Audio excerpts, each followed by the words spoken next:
Baiklah, saya Ruth Jessica Sinaga dengan NIM 1874003 akan mempresentasikan hasil jawaban UAS saya. Pertama itu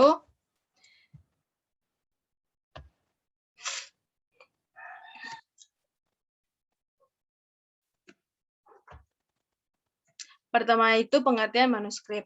Manuskrip atau naskah adalah segala macam dokumen buatan tangan manusia secara langsung, baik ditulis maupun diketik. Berbeda dari dokumen-dokumen yang dicetak dengan mesin atau diproduksi dengan cara yang terotomatis atau tidak langsung menggunakan tangan manusia. Ciri-ciri karya tulis yang harus dipahami ialah pertama itu reproduktif, di mana karya ilmiah ditulis oleh peneliti atau penulis harus menerima dan memaknai oleh pembacanya. Kedua itu tidak ambigu, ciri-ciri ini berkaitan juga dengan reproduktif.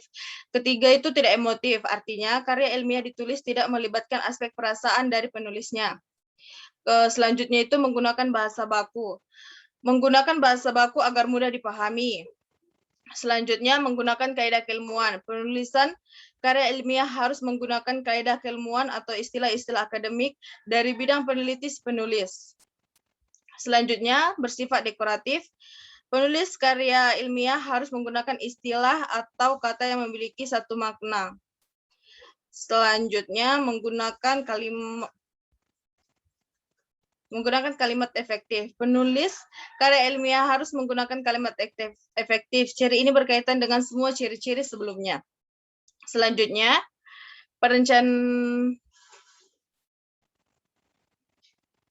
adapun sistematika karangan ilmiah yang ideal adalah pendahuluan, teori, data, analisis, kesimpulan dan saran, itu pun kalau ada, dan uraian di atas tampak bahwa faktor terpenting yang membedakan karil dengan non-karil adalah ada atau tidaknya analisis. Selanjutnya, perencanaan penulisan ilmiah. Dalam pembuatan penulisan ilmiah, seorang penulis wajib hukumnya untuk merancang dan merencanakan dengan matang sehingga menghasilkan sebuah penulisan ilmiah yang bagus dan mudah untuk dipahami dan oleh pembacanya. Berikut ini beberapa langkah perencanaan penulisan ilmiah. Pertama itu pemilihan topik. Pemilihan topik perlu dipertimbangkan pada saat menentukan topik untuk penulisan ilmiah. Dalam penulisannya harus mengikuti kaidah kebenaran isi, metode kajian, serta tata cara penulisannya yang bersifat keilmuan. Salah satu cara untuk memenuhi kaidah tersebut adalah dengan melakukan pemilihan topik yang jelas dan spesifik. Pemilihan untuk penulisan ilmiah ini dilakukan dengan cara pertama itu merumuskan tujuan, lalu menentukan topik, ketiga itu menelusuri topik. Kedua itu pembatasan topik. Membatasi topik tulisan menjadi lebih spesifik akan membantu penulis dalam mengulas tulisannya. Bisa lebih gamblang dan mendalam. Selanjutnya itu pemilihan judul. Bagi pembaca, judul akan dianggap mewakili bobot sebuah hasil penelitian yang ditulis. Bahkan, merupakan gambaran mutu tulisan yang digarapnya. Selanjutnya itu menentukan tujuan penulisan. Menetapkan tujuan yaitu menyampaikan maksud dari penulisan ilmiah atau peneliti yang akan dibuat. Selanjutnya itu menentukan kerangka karangan. Sebelum membuat kerangka karangan, perlu kita susun selangkah agar tujuan awal kita dalam menulis tidak hilang dan melebar di tengah jalan.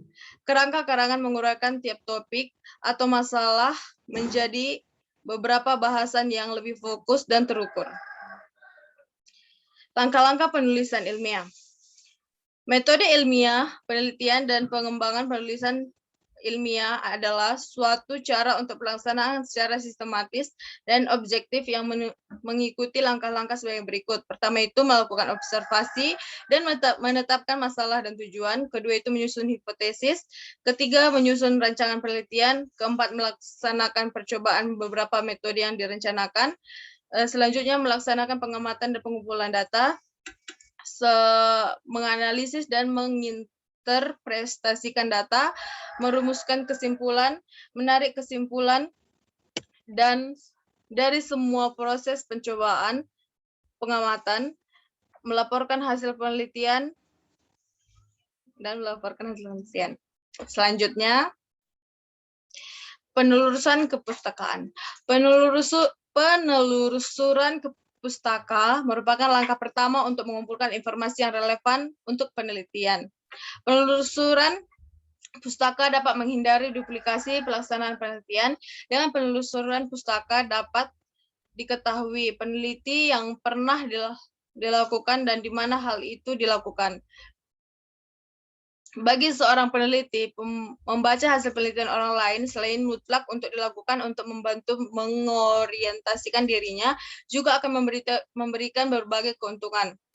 Karena hal itu akan memberi informasi tentang kegiatan yang pernah dikerjakan orang, menunjukkan batas perkembangan yang dicapai ilmu. Kepustakaan akan memberikan daerah yang belum diketahui ilmu.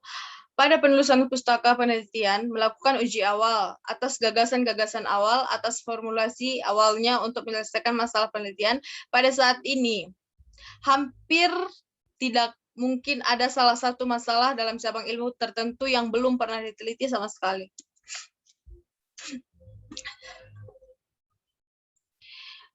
Selanjutnya itu etika penulisan karya ilmiah. Etika adalah suatu sistem tindakan atau perilaku, suatu prinsip moral, atau suatu standar tentang yang benar dan yang salah. Maka, etika bagi penulis ilmiah populer adalah semacam standar aturan perilaku dan moral yang mengikat mereka dalam melaksanakan pekerjaannya. Sifat etika penulisan ilmiah terdiri atas kejujuran atau honesty, bebas dari plagiarisme, menjunjung hak cipta, keabsahan atau validity, serta keterandalan atau reliability, accuracy, dan konsistensi. Kejujuran adalah sifat dan syarat dasar yang harus dimiliki oleh penulis.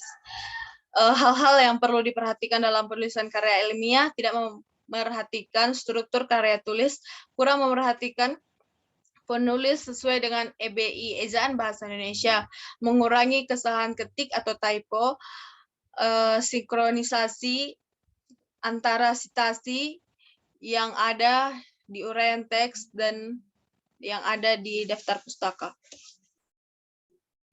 Selanjutnya itu sitasi. Sitasi adalah cara untuk memberitahu pembaca bahwa bagian-bagian tertentu dari tulisan kita berasal dari sumber yang ditulis penulis lain.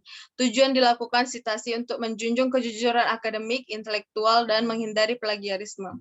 Cara penulisan sitasi dari jurnal, buku, dan website. Cara penulisan sitasi dari jurnal ternyata ada beberapa metode penulisan yang harus dikuasai. Karena ada beberapa catatan secara teknis penulisan. Misalnya, cara penulisan sitasi jika posisinya berada di awal kalimat atau awal teks. Ada pula kutipan yang ditulis di akhir kalimat langsung saja. Simak beberapa alasan sebagai berikut. Penulisan sitasi dapat dibagi menjadi dua, yaitu brief, mengacu pada cara sebuah karya dikutip baik di badan teks ataupun di catatan kaki. Yang kedua itu full, mengacu pada cara kutipan itu akan dikutip dalam bibliografi atau daftar pustaka. Menulis sitasi di kalimat awal.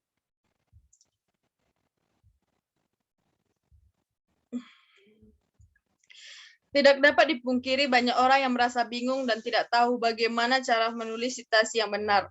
Karena memang ada beberapa model. Nah, setidaknya ada beberapa catatan yang harus dipahami dalam menuliskan, diantaranya sebagai berikut. Pertama itu, menulis sitasi dengan satu penulis.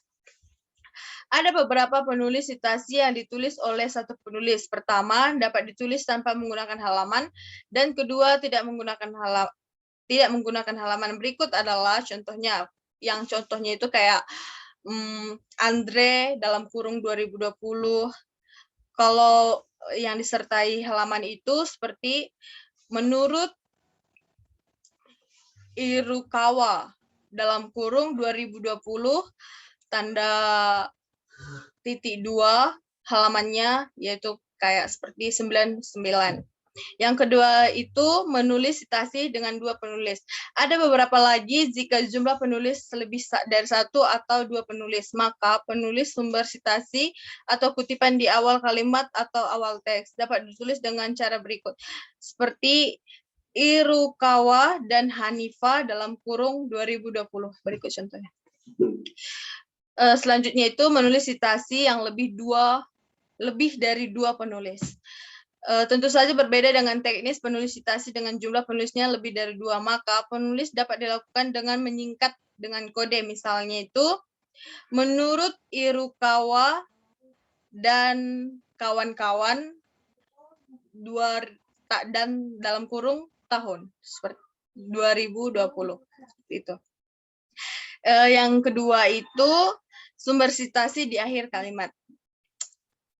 Yang pertama kita bahas yang satu penulis.